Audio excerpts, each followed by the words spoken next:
Hello.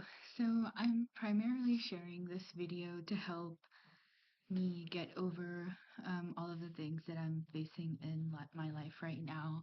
And I think that using um, video as an outlet to get my feelings and thoughts out is going to be very helpful to me and provide me with a lot of clarity.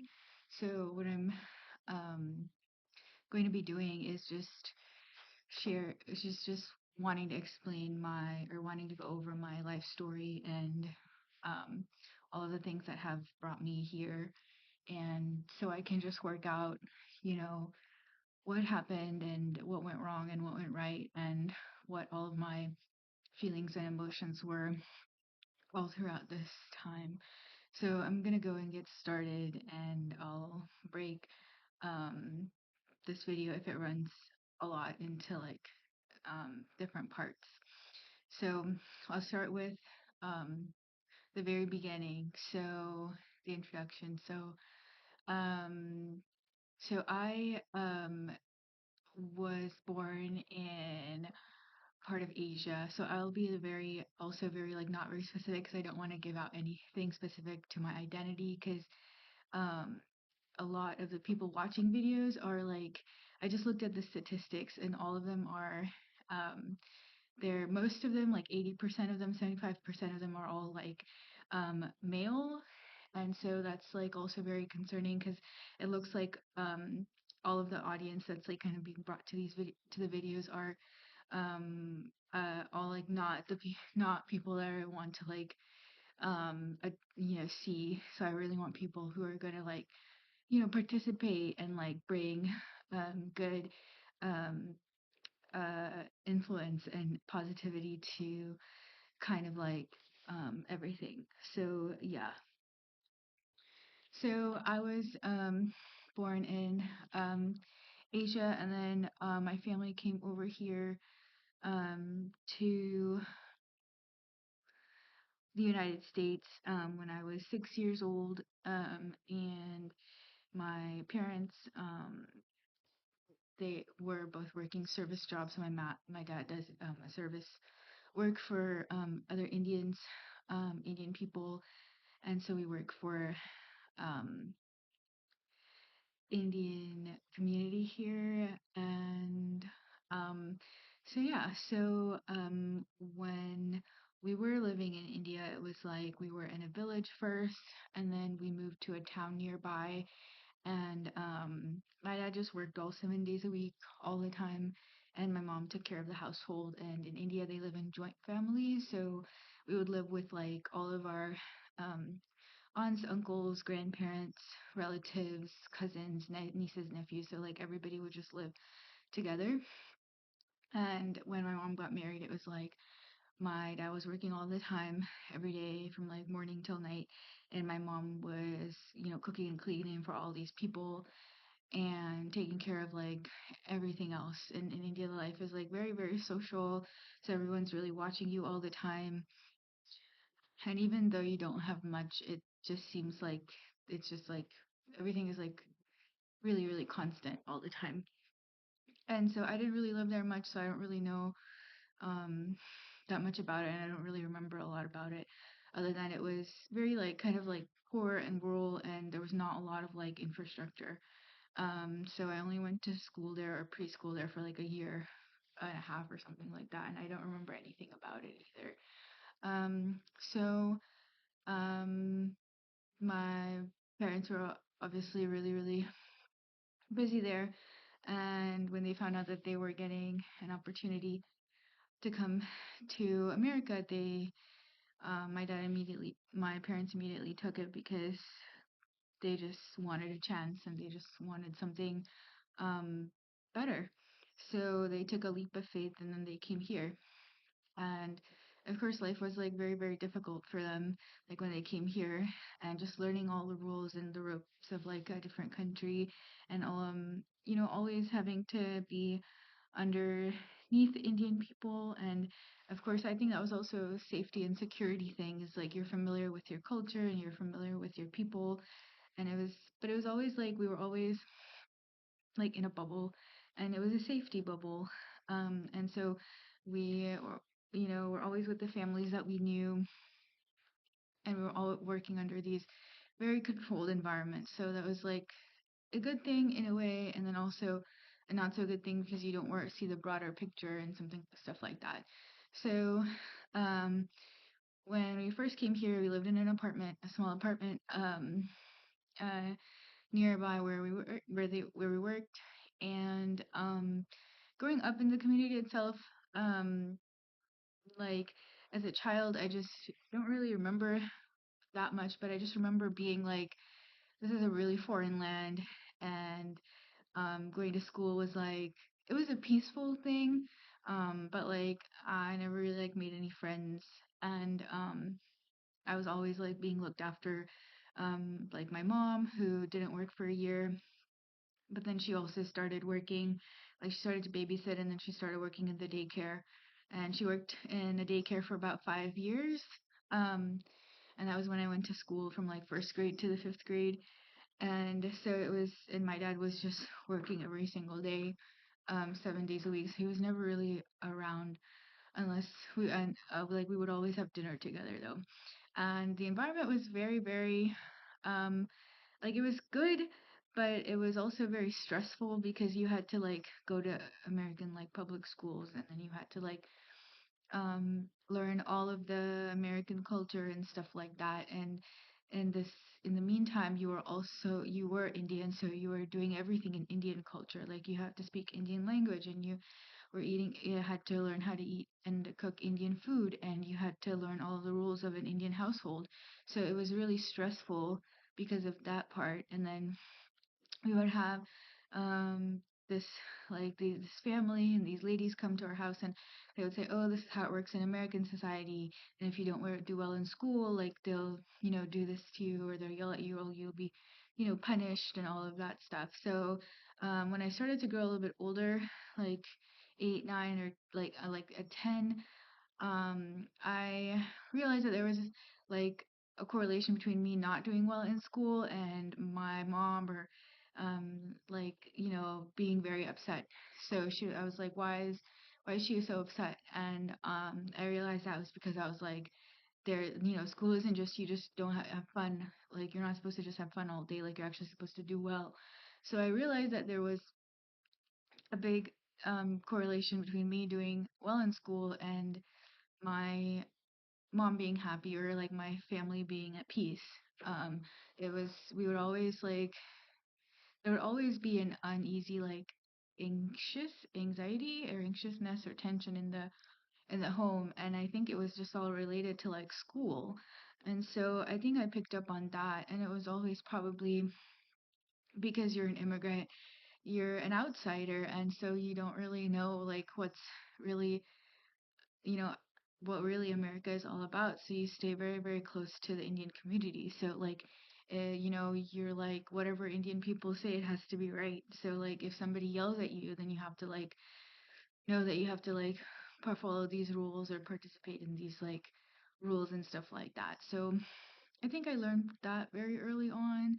And then I just saw my parents being very, very like in stressful situations, and all of those situations involved like family issues and like money and like raising kids, and that the kids are going in school and what they're doing. And it was just a really, really like stressful and tenuous time. And it was like you just had to like, you know, work every day, and you just had to take life day by day because you didn't know what was going to like come next. And so I think that was and probably will always be very stressful. And I also got exposed, even though I was Indian and from India, I got exposed to a lot of quote unquote like American things. Like, so one of the first things that we did, so of course everybody knows there's like an Indian community here in America, and most of them, if not all of them, are like very well educated and have degrees and stuff like that. So all like engineers, and well, I guess most of them are engineers, and then doctors, and then some of them own businesses and stuff like that. So we would like work for them, and it was always like, oh, there was always like this known like, oh, you guys are illiterate, you guys are uneducated, but we're educated. So they would always like pick on us or pick on me. Like there would always be this unsaid like tension, like, and I would always feel it. Like I knew that, oh, okay, I didn't know this, like, oh, I didn't know math, or I didn't know, like, I wasn't, like, I just always was very, very aware of the the gap of like the education gap that was there. Like their kids would always be well dressed, and they would always be going to like the best schools, like private schools, and they would always be bragging about the sports and whatever like extracurriculars that they would be doing. So even within the community, it was very, very obvious to me that I didn't have certain things, and that the other children like had things visibly that I didn't have. And it was all really apparent to me even at like the age of like 6. Um, or like 7. Like it was just so obvious, even though I felt like I had enough, but it was like when you know, walk and you like meet certain people, some like people, and they have so much. It's like you all when you come back home, you're like, oh, you know, I feel like I can definitely see the difference, and that I feel like inadequate. So it's really, really strange. And there were some like old people and young people, and they would always be like really, really mean. Like they would get angry, they would be hateful, some of them would be jealous, some of them would like snap at you. And so the environment in the Indian community, whether it's an Indian community center or like a religious center, it would be very, very, it would be pretty toxic, sometimes, if not most of the time. And so like when I was 6 years old, when we first came here, we didn't really have any like anybody to help us. So we like made friends with like some Indian people, and they were like very helpful. Some of them were like very old, and some of them were just like middle aged, or you know, trying to raise a trying to like make a family. And so I remember going to this one um family couple's house who had like two smaller younger daughters like my age. Like one of them was like 7, the other one was like 3 or 4. And like they were like one of the first friends that I made because I just came like a month or two ago.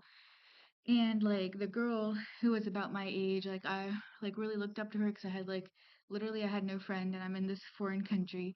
And so I felt really like, oh, I've developed an inferiority superiority complex where this girl was more than me and I was less than her. And I could see she lived in like a really nice, a really like a bigger house, and her dad was an engineer, and her mom was, you know, in business. And so like I could see all the things that they all had. Like she had like a big TV, and they had like Disney Channel on all the time, and they like, you know, and something that like a lot of people don't know about, like Indian people here in America, as Indian diaspora, is like mostly like non-vegetarian. Like 76% of them are non-vegetarian, and about like 24 to like less than 20% are vegetarian. So this person's house that we went to, like they were like non-vegetarian, and that really matters because like in India, there's like different people of like different backgrounds and like castes and stuff. So it really it really affects kind of like, you know, like, you know, what you do things with. So like I would always be conscious of that. And like we were playing like one day, because I would like often go to her house to play because my mom like only trusted her mom, and she was like really nice to us. So like she would like drop, you know, send me to like play with her for a little bit. And then like one day I was like, can I like playing with her and her like, you know, pens and like her like things and stuff, and we were drawing, and there was this really nice purple gel pen. I was like, oh, can I use it? Can I have it? And she was like, she was like really rude, and she was really mean. She was like, um, no, you can't have it. And then she saw that I had something, like I had another pen with me, and she was like, you can only have it if you give me your like pink pen, or I don't know, I had like a nice pen too, or like I had something with me that was like that she thought was like good. And so she's like, you can have this gel pen that I have if you give me what you have. And then I was like, oh, okay. I was very like innocent, and I was very humble and gullible. So I just very was very clueless, honestly. So I didn't really know, but I was always like mesmerized by all these like things and all this stuff that they had. So anyways, I got mesmerized by this purple lavender colored gel pen that she had. and I was like, oh, like I want it, and I want to like have it and play with it. And but she was like, no, no, no, you can't have what I have unless you give me something of yours that I want. And I was like, wow, I never like, I mean, I never in my life, like, and she was like the same age as me too, but like, I never ever had this way of thinking or this ideology in my mind that, like, if I give somebody something, like, I have to have something back in return. Like, I have to be protective or, like, I have to have this ego or something like that. And so I was like, well, okay. So I gave her something, gave up something, and then I got that gel pen, and I only ended up playing with it for like a little bit, and I ended up taking it home, and then I ended up completely like forgetting about it. I think I'm probably even like, I don't know, maybe I like tossed it in the garbage or something like that because I just never ended up using it after that. But I remember it, and it was such a strong memory because it was like I'm so young and coming from a background where you don't have a lot of like materials to begin with and you don't really have all this stuff and suddenly being exposed to these people who have so much and just getting allured and like mesmerized in like all of the materialism and just being in like awe of it at first but then noticing that um like all of this want and all of this stuff it's like it didn't really serve me in the end. And that's why I feel like I also felt like this is strong memory because it's like, oh, she was so mean and she was so rude, but I never really, acknowledged that. So she was anyway, so she like why I remember so much is that we ended up quote unquote being like good friends, but that's only because my mom would only drop her off as her house and we wouldn't really go anywhere else because my mom didn't really drive so her mom would like pick me up and like take me to like her house to play and stuff and she had like a bunch of friends like she had a lot of white friends she had a lot of Indian friends she had a lot of black friends but I wouldn't go anywhere because like again my mom didn't like drive or anything so my mom was like homebound and she couldn't drive because my mom's like one of her feet were like the veins like she had varicose veins so like she couldn't really press on the gas pedal really well so like she like didn't drive very far even when she did drive so she avoided driving as much as possible so so anyway so we would go to her I would go to her house frequently and it was like the family was either always arguing about something or the kids were they were always yelling or there would always be something that would just be like you know, there happening. It was very like I don't know, and I don't even understand why I would be there at their place the whole time because it wasn't even a safe place to be in. Or it was I mean it was safe, but it was like I would rather just be at home with my own family and not with somebody else's family. And so the two sisters either they would like argue or the family would argue or they would always just be yelling at each other. And and that was from like ages of like 6 to 7, 8 and 9 and 10 and like all of that and we had a lot of fun too like we would have sleepovers and like laugh and like play outside and like stuff like that we had like they had other people over too and a lot of parties over and stuff like that but like one thing I noticed was like there would be as many arguments with like other children or other people coming to their house and within the family as much as there would be any like a lot of parties. So it wasn't like it wasn't like a great like they were trying to socialize, but like not like her friends like they wouldn't like a lot like like a lot of them wouldn't stay or they would get into arguments and stuff like that. So it wasn't a very like healthy environment, even though they had like a lot of like stuff and people per se. And yeah, and one of the other things was that um I was very much like in very, very much like no like in complete like devotion or absorption of my own identity. So like I knew I came from like a vegetarian background. Like my family's like vegetarian and we don't eat meat or eggs or we don't drink alcohol or we only have milk and dairy products and we're very, very, very conscious of that. So when we go to the grocery store, we can only go to like one grocery store and we can only buy certain things and we only have like a certain budget and stuff like that. So we would like need to live very in a very very exact and a proper manner. Um, and like so when I went to her house and they were like for her birthday party, they would be like making a cake and they were using eggs, and her mom was like making like putting these eggs in like this big cake that she was making. And I automatically like my stomach started to churn, and I mean I was like 7 or 8 at that time. I was like, why am I here? I shouldn't be here. I want to go home. And just I was just being exposed to a lot of like stuff that I didn't want to be exposed to at that age. I was like, I want to go home so that I can, eat the things that I want to eat or that like I'm prescribed to eat. And like of course none of the girls were like had any dietary restrictions, so like they didn't really say anything or and so everybody was just like having a ball because all the other girls like they all like everybody else like they all eat meat, they all eat eggs, they all like eat all like do and eat all that stuff. So it was like I would always have like a lot of trouble like fitting in. And that's one of my like the also another biggest memories from my childhood is like, oh, like I can't participate, like I can't have this, but like everybody else is like having this, and how do I like say no? So ultimately I ended up like eating the cake and then like feeling like my conscience was being attacked like at a very young age. Like I knew I couldn't have this, but then to socialize it was like, I mean, no, like the parents, even the mom, like she didn't say anything. And like my mom didn't like really explain like she needed to say like things, but like she didn't really like say anything and stuff like that. And so I felt, but consciously like and I still remember it because it's like, well, that shouldn't have happened. Like the parents needed to be aware and they needed to respect my like belief system. And so um, and also, a lot of like another like traumatizing thing like also happened.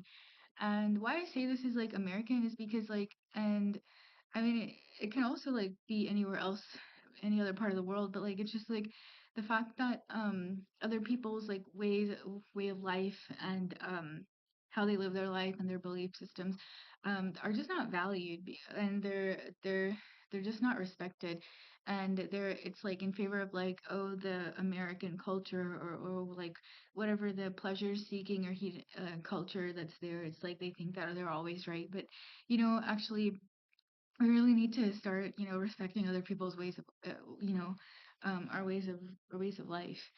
And so another very, very traumatic thing that happened that still really, that like I want to talk about because it bothers me, is that when the girl, she like grew up, I mean, like we were still friends from the ages of 6 to like 10 or 11 or whatever.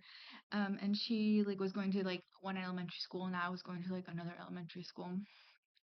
But anyways, so she like I'm sure she must have like gotten exposed to something, like either she saw her friends do it at school or like go through something at school that they were like showing off, or like um her or um or and something like that. But anyway, so one time I was like with her at her home in like at her house after school or something like that, or on the weekend or something. And she was at her like in her room or in her parents' room or whatever, and there was a computer, and she started like going through in the computer, and she found like a tape of her like parents like engaging in like um mature behavior. And I'm sure they were like and I was like right there, and she was like literally she was like looking at the video, and she had her mouse she had her hand on the mouse, and she was just like in shock and in awe of like what she was like watching. And like both of the older people, like her both of her parents said they were like they were naked or something like that, and there was something going on.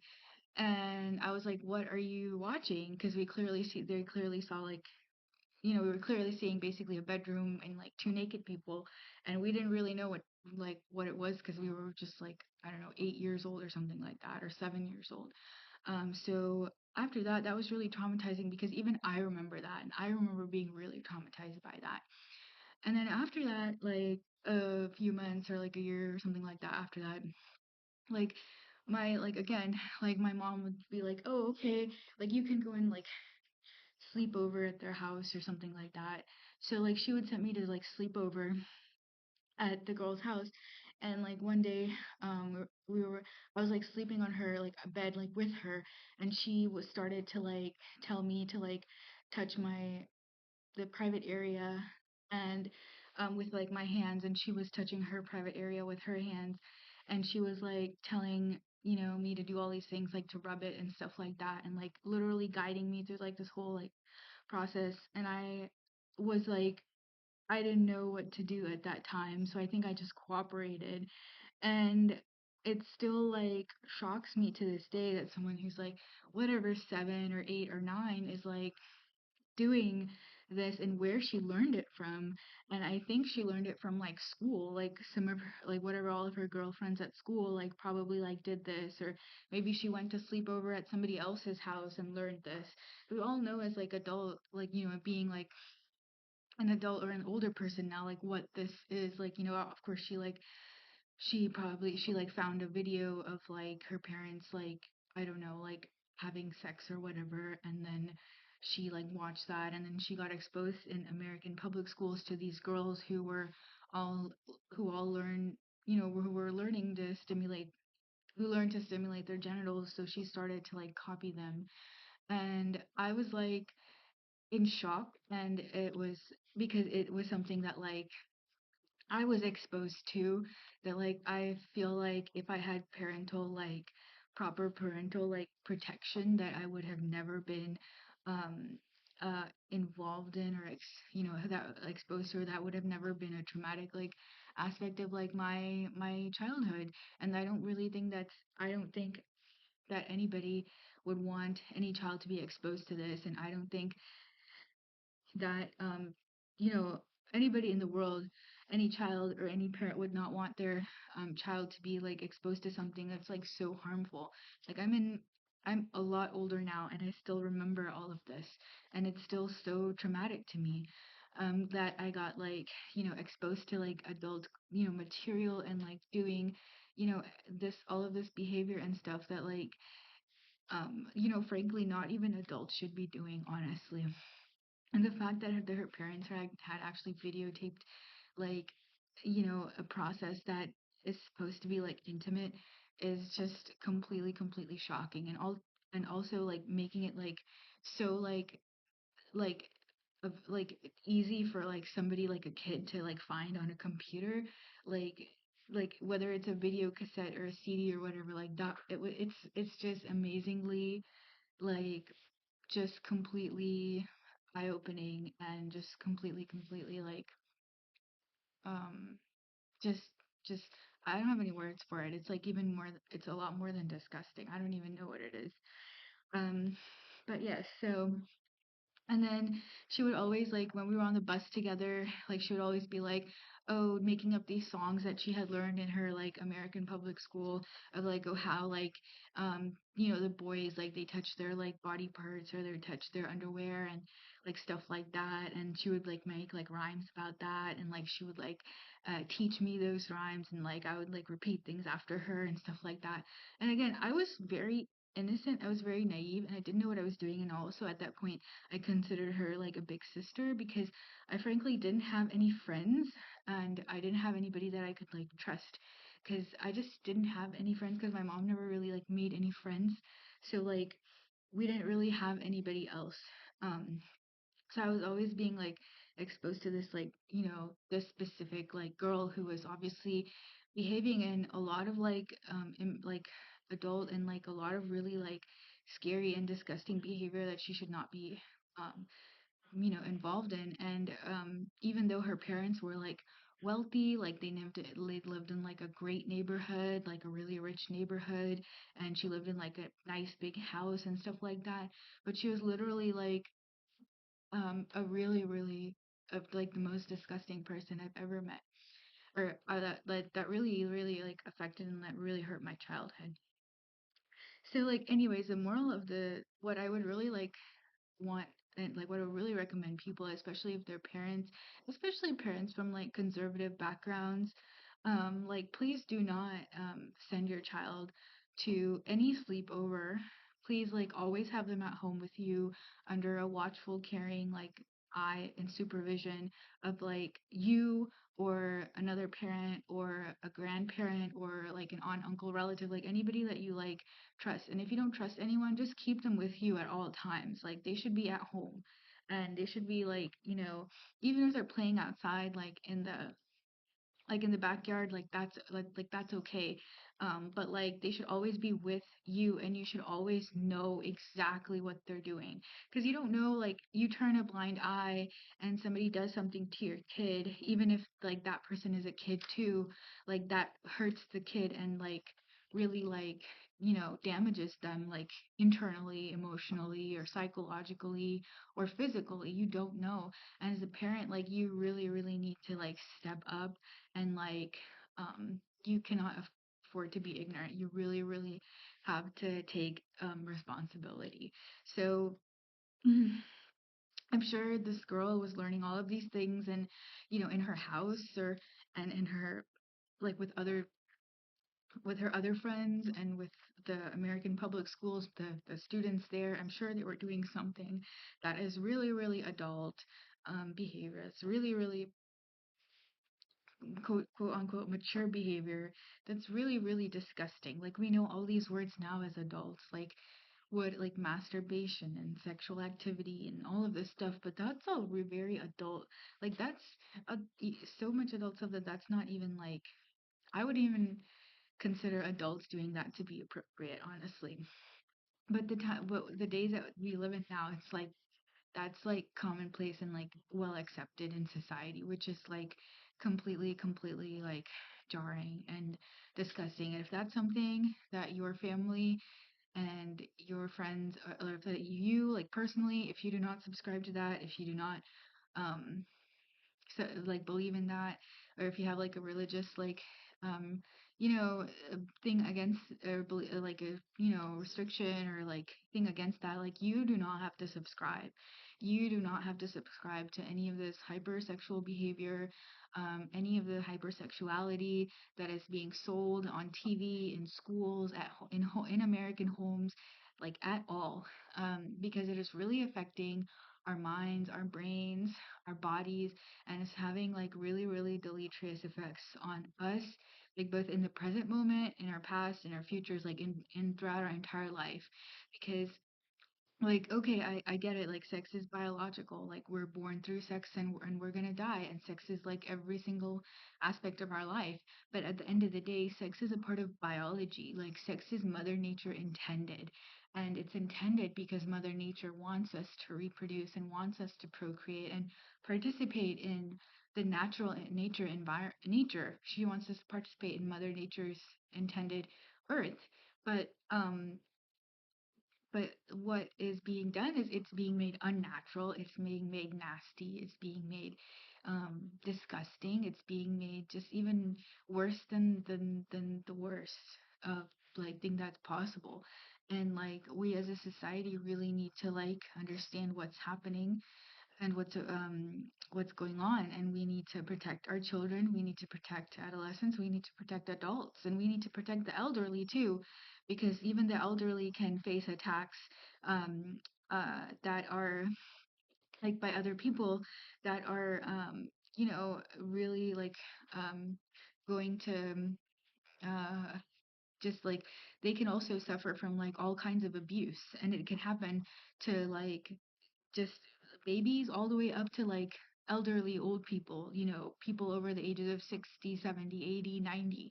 So it's it's a topic, it's a very very big subject that really needs to be brought to light in the social circle, and everyone needs to, all of the people need to take responsibility for it, honestly. Like this is not okay. And so we need a lot of people to speak up and to take um, the lead and become leaders in a building like a healthy and happy and positive society, which is like we do not have it that today.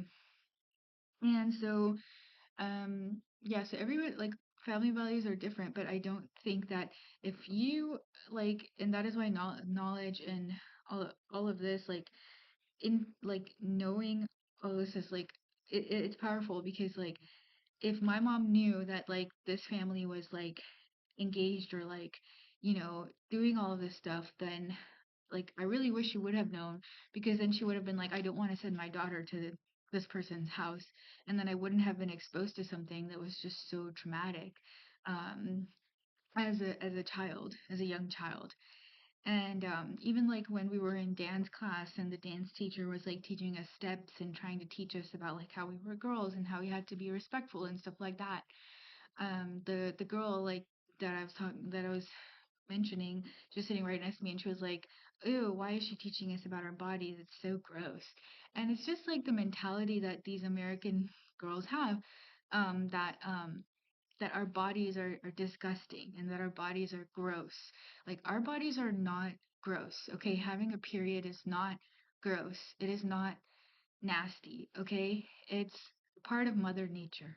All females are part of the biology, part of the natural ecosystem. It doesn't matter what animal they are, have periods because at one moment in time, one point in time, Mother Nature made it that way so that we can release our eggs so that we can reproduce. Okay, and some point in time in your life, you're going to want to have children. And if you want to have children, you're going to have healthy periods. So a period is a sign that you're fertile and that you are going to be a mother one day, you're going to be a mom one day.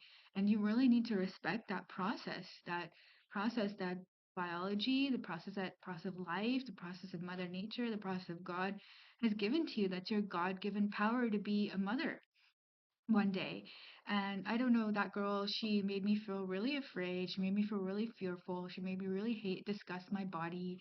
She just made me feel so inferior. Again, I was already in that inferiority superiority complex. Like I already saw her as being superior because she lived in a big house, because her dad was an engineer, because her mom worked in business, because they had a double income household, because she had all this complete stuff. Like she had like 25, 30 different pairs of shoes and a million dresses and like 100 friends and stuff like that. But like, and she like did all out of sports like gymnastics and tennis and blah, blah, blah. And she had all this availability.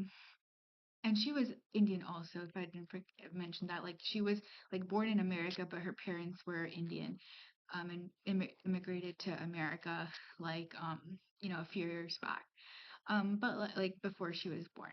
But like what I'm saying is like they had like the parents had like all of these Indian cultural traits that they wanted to preserve. Like they wanted to practice their religion and they wanted to wear Indian clothes. They wanted to practice their culture. They wanted to cook Indian food, but they were completely and totally like converted into American culture. And like they would watch like a bunch of American movies and they would act like American kids and they had like a bunch of American friends. And what I'm really, really trying to say is that from whatever little exposure I had to like Indian culture and then being like completely catapulted into like American culture, that it was very, very scary. And it was very, very like, I'm in a developed country with these people who are quote unquote educated, but the way they behave is worse than animals. And honestly, the only safety and security that I feel like a child has if they live in this country is like if they're with their parents like all the time in a safe environment like a home or their apartment, or if they're on like a very, very safe like a community center, like a gym that's like really looked after for where everybody's supported. Like the YMCA is like obviously has Christian based roots, so it's very like safe. And like like a religious center, like a religious community center where everybody acts with faith and everybody's looking after everyone. And you really, really, really have to have places like that, and you have to have adults that build places like that. Because if you do not, and you have a complete loss, like a reduction of morals or a loss of morals, you're going to have a society where no, like no morals are in place anymore. So even schools, like they have no morality anymore. Like you see kids behaving in or engaging in behavior that's just like out of this world. And yes, so from my childhood, I believe if there is one thing that was traumatic over all of the things, like over all of the stress of moving to a different culture, country, having to learn a different language, having to learn fit into a different culture, having to be like exposed to like the stress and the anxiety of like your parents like going through all what they're going through in their family, like one of the things that was the biggest the the worst, like number one, the thing on my on the list that I found like the most traumatic was being exposed to that girl and what she did with everything, like her body and like everything like sex related and everything sexual, like at that age, like at the tender age of like 7 or whatever, 8 or whatever, like it's still something that hurts me and damages me today. And I'm such an older person now. I'm not going to mention my age, but I'm so like much older now, and I still don't have a good relationship with my body and myself and with the idea and the concept of sex or whatever, because it's like such a traumatic, it's such something that's just like really like I get a lot of anxiety when I think about it. Like it's like I don't think I can ever have sex with somebody because it's like so such a traumatic, such a bad thing. Like I have a fear of it. I'm like, I get anxious and I have a negative connotation to it. And so it's like you cannot ruin your like your biology or psychology just because somebody else is so messed up. And we see it everywhere. It wasn't just like it was her. She was just like the starting point. But like once you go into like American public schools or you know turn on the channel, whether it's Disney Channel or like Nickelodeon or like you watch a movie like whatever it's like PG-13 or whatever, like they expect you like to quote unquote be mature, but like honestly all of the stuff that they show you is really really damaging to the brain. It's really damaging to the brain, and it's really really damaging to the psychology and to also the sociology and the family and the social culture that we have and the community culture that we have. So I would please like raise awareness. Like you do not have to listen to any of it. You don't have to watch any of it. What you have, you don't have to participate. And in any of all of this, in any of this, you don't have to participate in this American culture that's being run by corporates, that's being run by companies to sell and to for their benefit to make money and whatnot. And it's just completely absolutely like just horrendous.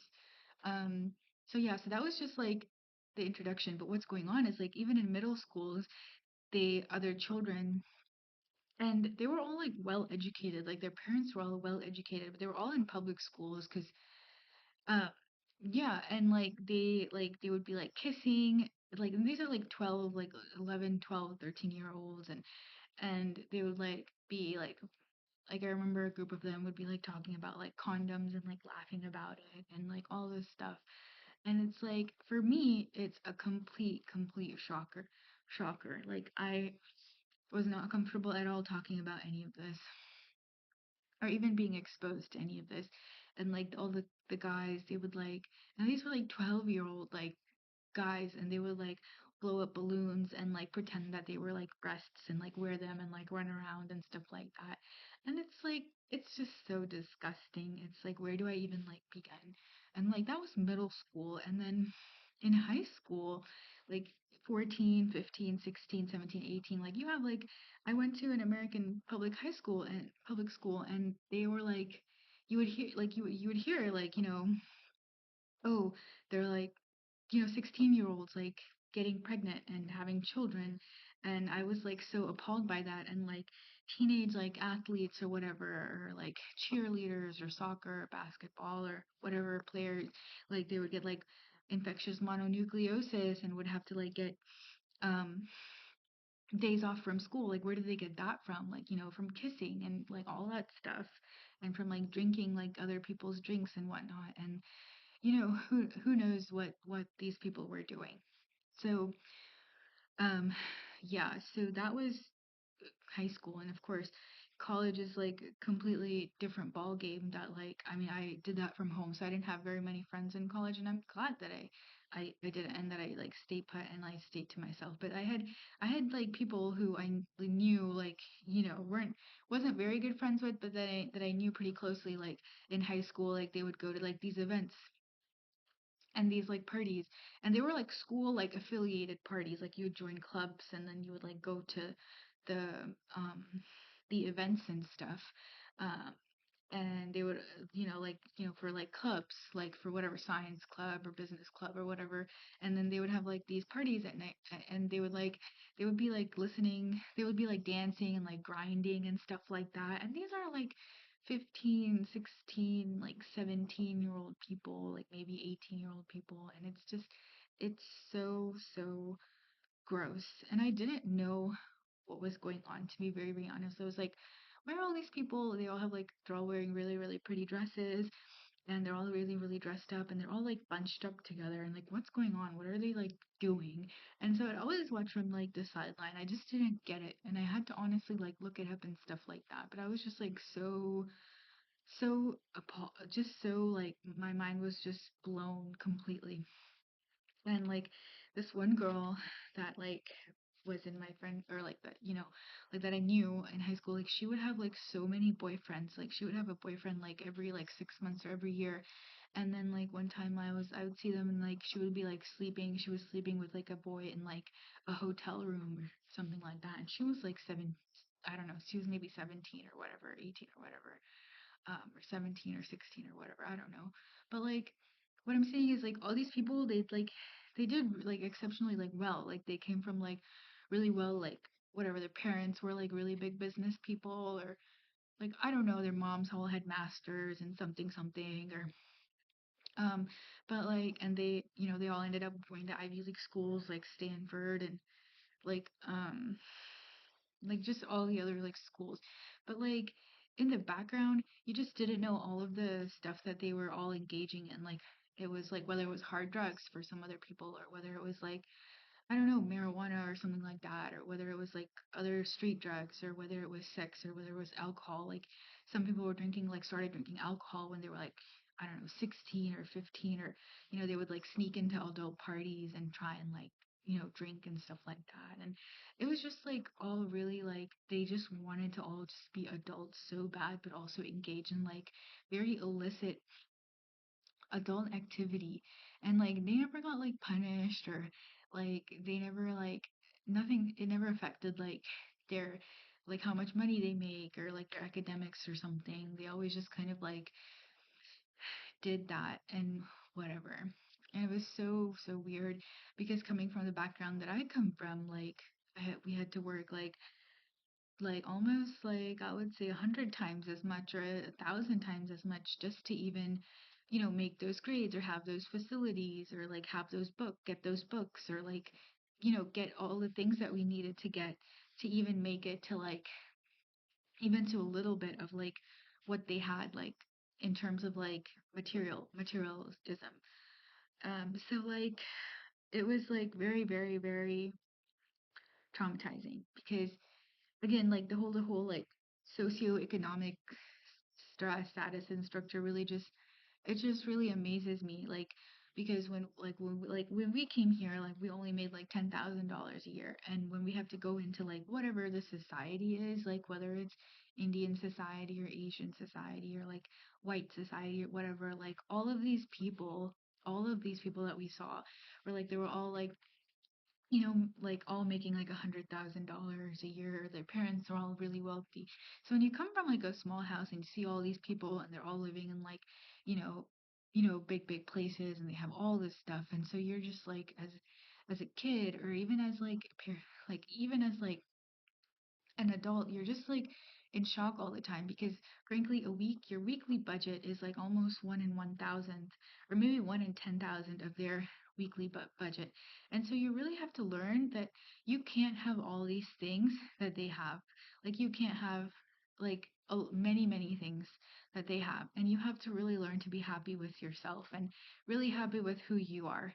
And I tried to fit it. I just, like even from like a young age, I was like, I tried to fit in a lot. Like I tried to like do what they were doing, or all of this stuff. And I realized, and I even, started to get a lot of ego, or started to get very angry, or started to get really, really like frustrated, and a lot of resentment, and being like, why do I not have what they have? Like, why do I not have that backpack? Or why do I not have those shoes? Or why do I not have those clothes? Or why don't I look like the way they do? Or why don't I have all this makeup and stuff? But like, now that I'm older, I'm really realizing that like they these people they live in a completely different world, and they live in a completely different way, and I can't have what any of these people have. I really need to be grateful but for what I do have, and stop comparing myself to others, and stop feeling anger, and stop feeling resentment, and stop feeling hatred and sadness and fearfulness and anxiety and all of this, whatever, this depression and everything. Like I can't feel this way anymore. And I know a lot of like teenagers and a lot of like people like that went through what I went through, they all like have the same comparison issue. Like they think somebody who's quote unquote richer than them or better than them is actually better, and they're not. The truth is that they're not better. They're really sick people. They're really demented. They think that they're right and they think that they're correct, but they're actually not. They're very privileged. They have a lot of whatever quote unquote generational wealth. They have everything given to them in a silver spoon. They even have the education that they have because their parents gave it to them. Like, let's face it, if like their dad wasn't an engineer, like they wouldn't have been able to be an engineer, because who was really putting them into all those classes and teaching them when they were doing their homework? It was their parents, like it was their dad, it was their mom. Like they have stuff because somebody has directly given it to them, and it's directly, most likely, like 100%, it's their parents.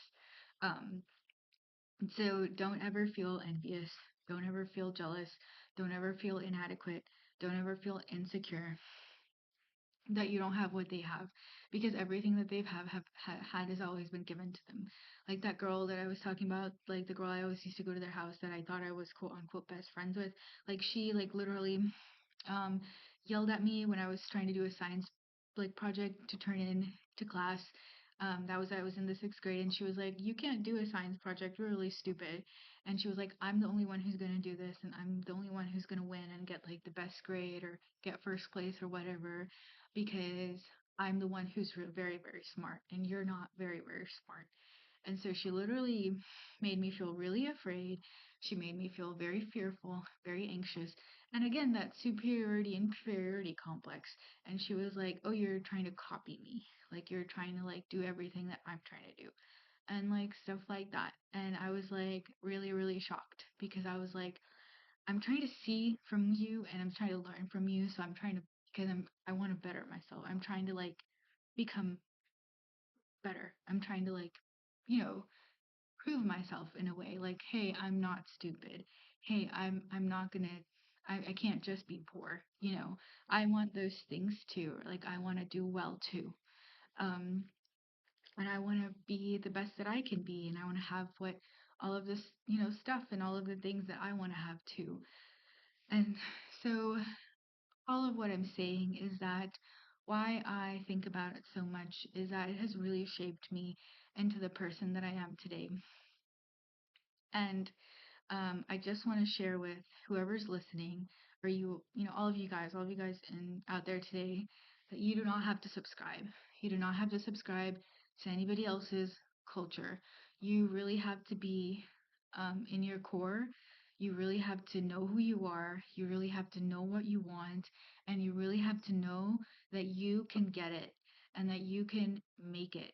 And to really believe in yourself and to really trust yourself, um, and to never ever let anybody else put you down. Whether somebody yelled at you today, somebody got angry at you today, somebody stepped on you today, somebody put you down, your boss said you were stupid, your boss said you couldn't do it, your people at work tried to pull your leg, or they tried to ruin your project, or they tried to get you fired, or they tried to, sabotage you in your life and your relationship or whatever. Like you cannot and you will not get any of that get to you. You are all powerful. You are so wonderful, and you are going to be the best that you can be, and you're going to live the best life. And the only way, the one of the best ways that you can do that is to really find out and really figure out who you are and what you want out of life and why you want the things you want. So when I saw her and when I saw all this stuff that I'd never seen before, I was like, oh, I really want all this. But what did that really, really mean?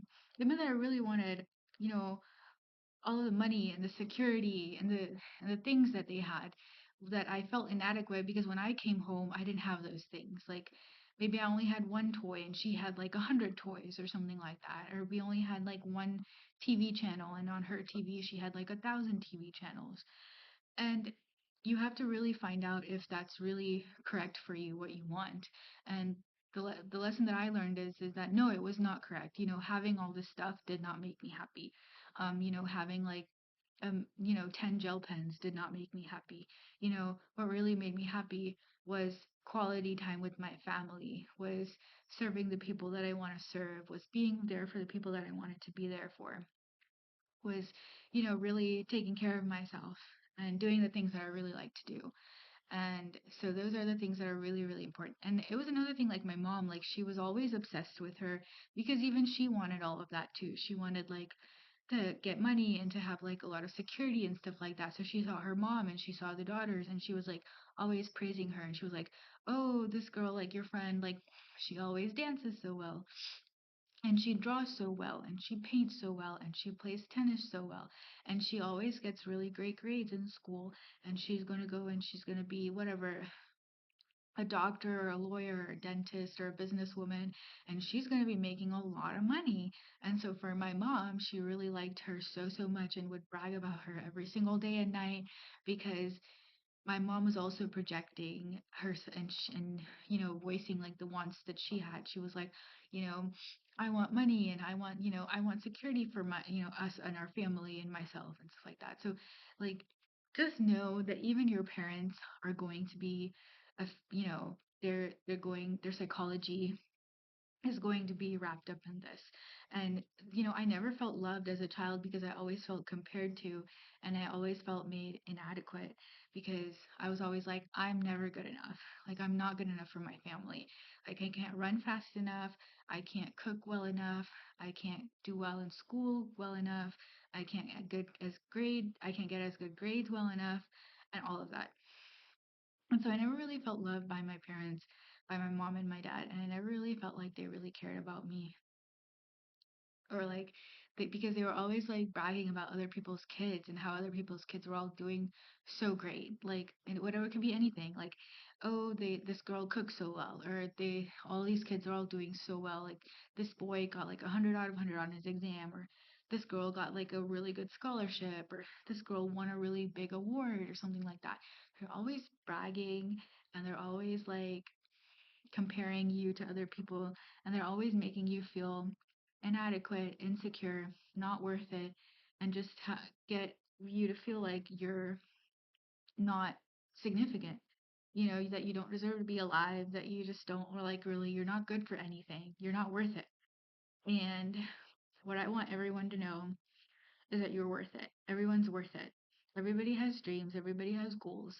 Everybody needs to learn what they are and needs to learn to love themselves and needs to learn to not be angry, not be hateful, not be jealous. Those are all negative emotions. They're all going to hurt you one day. And they're all going to be stored in your body and in your mind and create disease.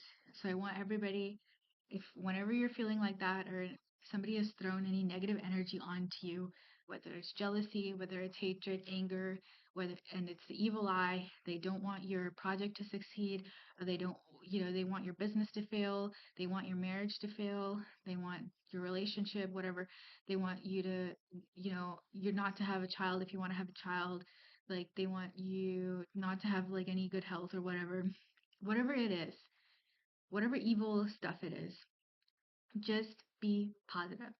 Just be like, no, I'm fearless and I am capable and I'm loving and I'm kind and I'm 100% powerful because my power is coming from God. And God is almighty and God is all powerful. God is infinite and God is omnipotent. God is infinite power. And I get my power from God.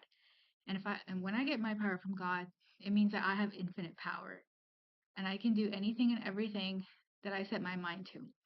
So if I want to go and tomorrow, if I want to be a billionaire, next morning I want to wake up and I want to be a billionaire, I can do it. It means I can do it because I have infinite power and my power comes from God and God is with me because I'm all good and all loving. And I love God and God loves me and I'm all caring exactly like God. So your fearlessness has to come from God. Your power has to come from God. Your love has to come from God. It's all God. So um, we all have to learn to surrender and we all have to learn to pray and we all have to learn to love and build a strong relationship with God. And we all have to learn to love and care for and appreciate Mother Nature because she is working every single second, every single minute for our well being. And we really, really need to contribute to ourselves, to love ourselves. And we really need to contribute to society. We need to love and serve ourselves unconditionally. And by doing so, we will be loving and serving society. We will start to do that, love and serve society unconditionally. So I pray that this is a wake up call to everyone who's listening to be that light, to be the light. And you're going to shine and you're going to create light and you're going to be the lamp and you're going to be the sun for all of the people that are in your life, for the people that you live with, for your community, for the world. And so thank you. I really um, uh, hope that you all are learning like all of the message and all of the things that I am really trying so hard to communicate. I just really need want everyone to learn all of the lessons that I've learned in my life, and I'm also every day like trying to apply those. So thank you um, for listening, and also thank you for participating.